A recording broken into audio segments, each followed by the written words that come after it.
लेकिन सबसे बड़ा सवाल तो ये है कि मैं अपने आप को नियुक्त कैसे कर सकता हूँ? ऐसा तो कोई कहीं भी नहीं होता होगा कि कोई आदमी खुद को ही नियुक्त कर दे। उसकी कोई एक अथॉरिटी तो होनी चाहिए ना नियुक्त करने वाली। ये तो एक मनमानी हो गई। दूसरी बात ये है, मुझे लगता ये है जिस तरीके से सरकार ने दूसरी बार वो 10 नाम और कुल मिलाकर के 19 नाम वापस भेज दिए कि पुनर्विचार करिए, कि सरकार अब ये तय कर चुकी है कि आप जो भी सिफारिश कर रहे हो, जो भी मनमानी करते आ रहे हो, हम अब आपकी बात नहीं मान रहे। अब आपको जो करना है वो करिए। सरकार का तो सीधा-सीधा ये रुख है अब। जो विधि मंत्री का, कानून मंत्री का रुख है, बयान है, वो कोई अपने स्तर से नहीं दे रहे होंगे। जाहिर है बिना प्रधानमंत्री के इशारे के वो ऐसा नहीं कर सकते। क्या रास्ता है अब सुप्रीम कोर्ट के सामने? देखिए, मेरा यही कहना है सर कि बहुत सारे मुद्दे हैं, बहुत सारे तथ्य हैं। 10 नाम क्यों वापस भेजे गए, क्यों सरकार ने एक्सेप्ट नहीं किया, निश्चित रूप से कहीं ना कहीं उसकी नोटिंग होगी और वो नोटिंग वापस कोलिजियम के पास गई होगी, क्योंकि हो सकता है वो सेम कोलिजियम ना हो, क्योंकि उसमें से चीफ बदल गए हैं, बाकी जजेस रिटायर हो गए होंगे, नए कोलिजियम के पास गया होगा। उन्होंने उस फीडबैक को देखा होगा। हो सकता है वो फीडबैक सरकार के लिए सेंसिटिव हो, लेकिन कोलिजियम ने माना हो कि नहीं नहीं, ये सेंसिटिव नहीं है, हम नहीं सरकार की बात मानते, हम दोबारा जब भेज देंगे। तो प्रॉब्लम क्या है सर इस मुद्दे में कि पब्लिक डोमेन में नहीं है कि क्या फीडबैक था और क्या नहीं था। और अगर दोनों तरफ से, अब मुझे नहीं पता और आप और हम नहीं बता सकते जब तक फैक्ट सामने नहीं आएंगे पब्लिक में कि भाई कौन सही है कौन गलत है, क्योंकि इसका मतलब है कि हम लोग जजमेंट देने बैठ गए हैं विदाउट नोइंग द फैक्ट्स। तो एक तो ये बहुत डेंजरस है, तो I will prefer to avoid going into that territory. लेकिन जो आपने कहा कि भाई क्या भाई भतीजावाद हो सकता है या नहीं हो सकता, बार बार यही कहा जाता है, अक्सर ये कहा जाता है, और जैसा मैं पहले भी कह रहा हूं कि जब आप कॉन्स्टिट्यूशनल स्थिति की बात देखेंगे तो एक बात, इस बात को आपको समझना होगा कि जब इस मुद्दे पे चर्चा हुई थी संविधान सभा में, तब ये कहा गया था कि भाई जजेस अपॉइंट करेंगे, तो ये बात भी बिल्कुल क्लियर है कि आफ्टर ऑल जजेस भी तो इंसान हैं। जब इंसान हैं तो उनकी भी अपनी वीकनेसेस हो सकती हैं, अपने प्रेफरेंसेस हो सकते हैं, अपने लाइकिंग और डिसलाइकिंग हो सकते हैं। तो जजेस को अपॉइंट करेंगे या एक कंसोर्टियम, जैसा हमें पता है कि सबको पता है कि साहब जो टॉप 4 जजेस हैं in consultation with chief justice, वो नाम आगे फॉरवर्ड किए जाएंगे। तो क्या ये प्रक्रिया हम ये मान सकते हैं कि ये पर्सनल लाइकिंग और डिसलाइकिंग से इन्फ्लुएंस नहीं होगी? सवाल ये आता है। और इसमें किस बात को ध्यान दिया जाएगा, किस सिचुएशन में ध्यान दिया जाएगा? क्योंकि आज जनता इस बात को कह रही है कि सर, जैसे नुपुर शर्मा का केस था या और बहुत बिल्कुल। मुद्दे आते हैं, जब माइनॉरिटीज की बात आती है, जब अपीजमेंट की बात आती है, तो जनता में एक समस्या इस बात को लेके है, चर्चा इस बात को लेके है कि जब मेजॉरिटी का मुद्दा आता है तो कोर्ट उतना सेंसिटिव नहीं होता जितना माइनॉरिटी को लेके सेंसिटिव होता है। तो क्या ये इक्विटी है, या ये कॉन्स्टिट्यूशनल लिमिटेशन है, या ये प्रेफरेंस है? ये मुद्दा है। आज देखिए, हम ये कहें कि नहीं हमें कोर्ट के मुद्दों पे बोलना नहीं चाहिए, कंटेम्प्ट ऑफ कोर्ट हो सकता है, कुछ भी हो सकता है। देखिए, जो जितनी भी दुनिया में बड़ी डेमोक्रेसीज हैं, सबसे अच्छी बात क्या है सर कि यूके, यूएस या फ्रांस या बाकी जगह पे हर जजमेंट के ऊपर बहुत डिटेल्ड कॉलेजेस में, स्कॉलर्स में, मीडिया में चर्चा होती है कि ये जजमेंट सही था या नहीं था। हिंदुस्तान में हम जजमेंट पे रिसर्च नहीं करते हैं, हम ये मान के चलते हैं कि जो कह दिया वो ठीक है। ऐसा नहीं होता है। हम जब तक हम ये नहीं कह रहे कि आप जजेस के ऊपर क्वेश्चन मार्क करें, उन्होंने बेस्ड ऑन एविडेंस, जो उनके पास एविडेंस रखे गए और जो वकीलों ने तर्क दिए, उस बेस पे उन्होंने जजमेंट लिया। जजेस आर नॉट गॉड्स, वो भगवान नहीं है कि वो अंतर्यामी हो और जो चीज बताई गई है वो तो उनको पता ही पता है, और उसके अलावा भी उनको सारे तथ्य पता होंगे और वो बिल्कुल न्याय सम्मत डिसीजन देंगे। इसीलिए कई बार चर्चा ये की जाती है कि जजमेंट और जस्टिस में फर्क है। आपका जजमेंट है ये, क्या जस्टिस हुआ या नहीं हुआ ये किसी को नहीं पता, क्योंकि हो सकता है कि किसी के साथ इनजस्टिस हो, हमें नहीं पता, क्योंकि हमारे पास वो तथ्य नहीं है। जैसा अभी राष्ट्रपति महोदया ने भी कहा था अपने कॉन्स्टिट्यूशनल डे की स्पीच पे कि बहुत सारे लोग हैं जो माइनर केसेस के कारण जेलों में पड़े, और जो इन्फ्लुएंशियल है, वकील हायर कर लेते हैं, उनको न्याय मिल जाता है, और जो गरीब आदमी है, जो वकील हायर नहीं कर सकता, जो खर्चा नहीं उसे उठा सकता, उसको न्याय नहीं मिला। तो क्या इस देश में जस्टिस हो रहा है? सवाल ये है। मेरे पास पैसा नहीं है, मैं जेल में हूं, मेरा न्याय कौन दिलाएगा? और मैं बोल नहीं पा रहा हूं, तो मेरे साथ क्या होगा? क्योंकि मेरे कोई बात नहीं उठा रहा है, इसलिए मुझे न्याय नहीं मिलेगा। तो क्या हमारा संविधान न्याय दे पा रहा है? क्या हमारी संस्थाएं न्याय दे पा रही हैं? सवाल अब राष्ट्रपति महोदय ने वहां तक उठा दिया है कि आपको सोचना होगा। इसलिए उन्होंने बहुत एक अच्छी स्टेटमेंट कही कि जो मैं कह रही हूं वो तो आप समझिए, और जो मैं नहीं कह रही हूं उसको भी आप समझिए। सही बात। ये अपने आप में राष्ट्रपति महोदया का इतना बड़ा स्टेटमेंट था, इतना बड़ा स्टेटमेंट था कि उसने हर जज को और हर जुडिशरी को, हर लेजिस्लेटर को हिला के रख दिया कि जरूरी नहीं है कि हर बात बोल के कही जाए, आपकी भी कुछ जिम्मेवारी है, आपको भी कुछ कदम उठाने पड़ेंगे न्याय के लिए। तो मुझे लगता है कि ये इतना इंपॉर्टेंट डेवलपमेंट है और आने वाले समय में वो दिखेगा उसका असर। लेकिन मुद्दे की बात यही आती है कि अपॉइंटमेंट ऑफ जजेस, मेरा सवाल ये है कि जजेस को ये लगता है कि अगर हम पार्लियामेंट्री सिस्टम में या लेजिस्लेटिव की बात मानेंगे तो कहीं ना कहीं इंटरफेरेंस होगा। दूसरी तरफ समाज का दूसरा तबका ये कहता है कि जो कोलेजियम सिस्टम है, कोलेजियम सिस्टम के अंदर भाई भतीजावाद चल रहा है, ये भी समाज में चर्चा हो रही है। मेरा ये कहना है कि सुप्रीम कोर्ट में जब हर चीज की व्याख्या होती है, एक इस बात की चर्चा समाज में क्यों नहीं हो सकती कि सुप्रीम कोर्ट ये कह दे कि देखिए हमारे हिसाब से ये सिस्टम ठीक है, लेकिन समाज इस बात को लेके और पॉलिटिकल सिस्टम और बाकी जो संस्थाएं हैं वो इस बात को लेके अनकंफर्टेबल है कि कोलेजियम ठीक नहीं है। चलिए मान लेते हैं हम आपकी बात, can you suggest a better system? उसमें इन बातों का आप ध्यान रखिए, फॉर एग्जाम्पल कि interference, separation of power, independence of judiciary, इन बातों को ध्यान में रख के आप एक ऐसा सिस्टम प्रपोज करिए जो कोलेजियम से बेहतर हो। मेरा सवाल यह है कि आदरणीय उच्च न्यायालय, उच्चतम न्यायालय को यह चर्चा शुरू करने से गुरेज क्यों है? आने दीजिए ना नए सुझाव। दिक्कत क्या है? अगर राष्ट्र हित में, जनता के हित में, समाज के हित में, संवैधानिक मर्यादाओं के अंदर अगर हम एक नया सिस्टम लेके आते हैं और वो कोलेजियम से बेहतर हो और सारे कंसर्न जो जजेस के कंसर्न हैं उसको अगर वो एड्रेस करता है, तो उसको नए सिस्टम को अपनाने में दिक्कत क्या है? ऐसा तो नहीं है कि वो किसी ने सजेस्ट किया और अपना लोगे, उस पर फिर पार्लियामेंट में चर्चा होगी, उस पर फिर जुडिशरी में चर्चा होगी, उसमें फिर बार्स में चर्चा होगी, अलग अलग फोरम्स में चर्चा होगी, समाज में चर्चा होगी। तो कहीं ना कहीं मंथन से कुछ तो अमृत निकलेगा। हम ये कैसे मान सकते हैं कि सिस्टम में सुधार नहीं हो सकता या ये एक आइडियल सिस्टम है क्योंकि बाकी देशों में तो कोलेजियम नहीं है?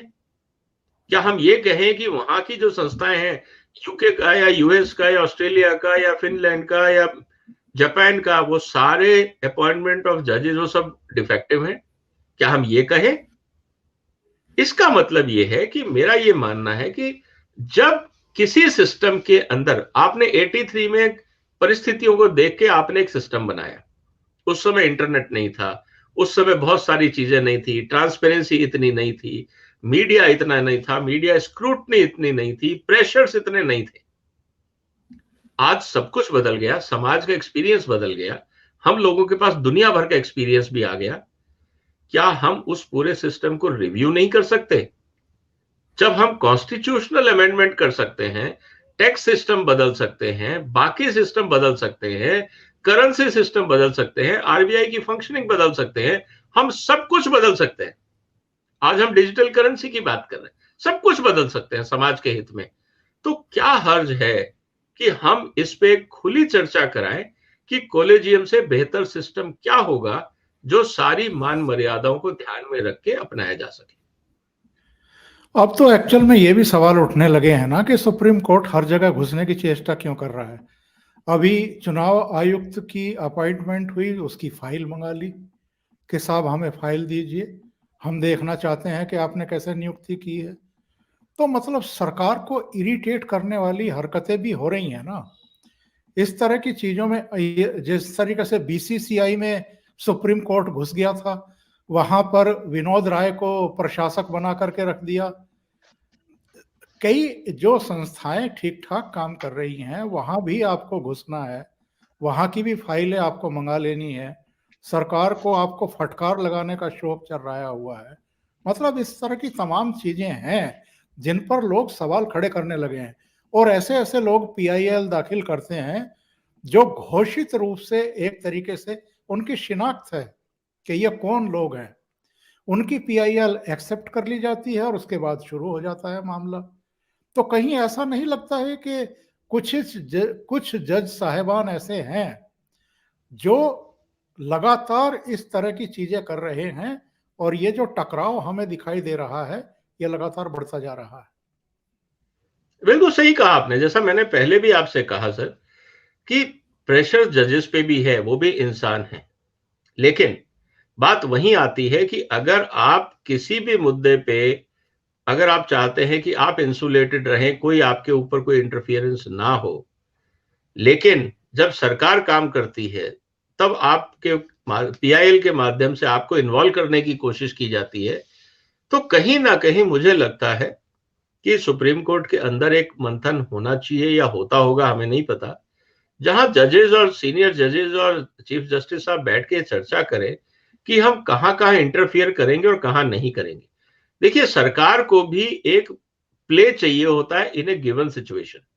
आप ये कहें कि बिल्कुल आइडियल वे में सरकार चले, प्रैक्टिकल सिचुएशन में बहुत बार नहीं होता है। हर फैक्ट, उदाहरण के लिए हर सिस्टम में डॉक्टर भी ऑपरेशन करता है, उसके पास भी स्टैंडर्ड ऑपरेटिंग प्रोसीजर है। जब आर्मी मूव करती है उसके पास भी स्टैंडर्ड ऑपरेटिंग प्रोसीजर है। जब खिलाड़ी भी खेलता है उसको भी पता है कि कहां उसके मर्यादा है, कहां पे फाउल होता है। हर सिस्टम में एक मान मर्यादा होती है, लेकिन कहीं ना कहीं किसी परिस्थिति में आपको वो वायलेशन नोइंगली अननोइंगली हो जाता है, विद इंटेंशन और विदाउट इंटेंशन। लेकिन आपको ये देखना होगा कि कहां पे आपको ये सिचुएशन एड्रेस करनी है और कहां आपको एड्रेस नहीं करनी है, क्योंकि उससे प्रॉब्लम खड़ी हो सकती है। कभी कभी दवाई भी रिएक्शन कर जाती है, हमें यह भी समझना होगा। तो क्या हम ऐसी दवाई देने की कोशिश कर रहे हैं जिसका रिएक्शन हो? और अगर आज मान लीजिए सुप्रीम कोर्ट इंटरफियर करती है और कल को सरकार कहती है जी हम नहीं बदलते, आप कर लीजिए क्या करें, तो एक संवैधानिक संकट खड़ा हो जाएगा। उसका समाधान क्या होगा? तो कहीं ना मुझे लगता है कि कहीं ना कहीं एक वार्तालाप जरूरी है। आप इंडिपेंडेंस मेंटेन करिए, लेकिन राष्ट्र हित में कॉर्डियल एनवायरनमेंट बनाना दोनों साइड की जिम्मेवारी। और हवा भरने के लिए, आग लगाने के लिए वैसे ही मीडिया में हर तरह के आर्टिकल और आइडियोलॉजीज चलते रहते हैं। और यही कारण है कि आम आदमी, मैं तो एक बार कहा है कि भाई अगर ये हम कहें कि नहीं जजेस are not under influence, they are gods, वो इन्फ्लुएंस नहीं होते हैं, तो सर मुझे ये बताइए कि जज को देख के सीनियर एडवोकेट की अपॉइंटमेंट क्यों की जाती है? कोई भी क्लाइंट है पहले देखता है जज कौन से जज के सामने केस लग रहा है, और फिर वो सीनियर एडवोकेट ढूंढ के लाता है कि ये एडवोकेट इस जज के सामने फिट रहेगा। इसका मतलब क्या है? क्या ऐसा नहीं होता है? क्या समाज में इसकी चर्चा नहीं होती? आज पूरे के पूरे कोर्ट सिस्टम में, बार में क्या किया जाता है, किस बात के डिस्कशन होते हैं? तो कहने का मतलब यह है कि देखिए, सुधार की जगह हर जगह है। अगर हम ये बोले कि साहब पॉलिटिकल सिस्टम करप्ट है और सभी खराब है, मैं नहीं मानता। पूरा एग्जीक्यूटिव खराब है, अगर ऐसा होता तो ये देश कभी का बर्बाद हो चुका होता। अगर हम ये बोले कि सारे जजेस खराब हैं, मैं नहीं मानता। क्या जजेस में करप्शन के केसेस नहीं आए? आप इतिहास उठा के देख लीजिए, कहीं ना कहीं जुडिशरी पे भी एलिगेशंस लगे हैं। लेकिन ये माना जाए कि सारे जजेस ओवररीच करना चाहते हैं, अपनी अथॉरिटी दिखाना चाहते हैं, वो भी मैं मानने को तैयार नहीं हूं।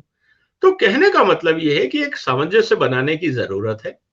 दोनों को समझना होगा, राष्ट्रहित में और संवैधानिक संस्थाओं की मर्यादाओं को रखते हुए क्या करना है। अगर हम हार्ड पोजीशन लेते हैं और कहीं डिफरेंस ऑफ ओपिनियन है, तो मुझे लगता है कि एक दूसरे की कंसर्न को एड्रेस करना चाहिए।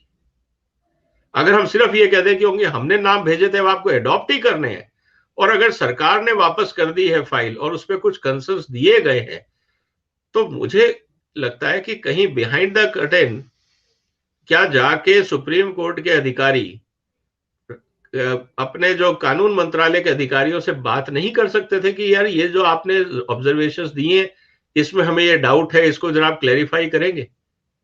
क्योंकि जब आप लड़ाई में भी होते हैं, जब देशों में युद्ध हो रहा होता है, एक होता है फ्रंट पे लड़ाई चल रही होती है, लेकिन बैकडोर पे डिप्लोमेटिक चैनल्स काम कर रहे होते हैं कि सिचुएशन कूल डाउन कैसे की जाए।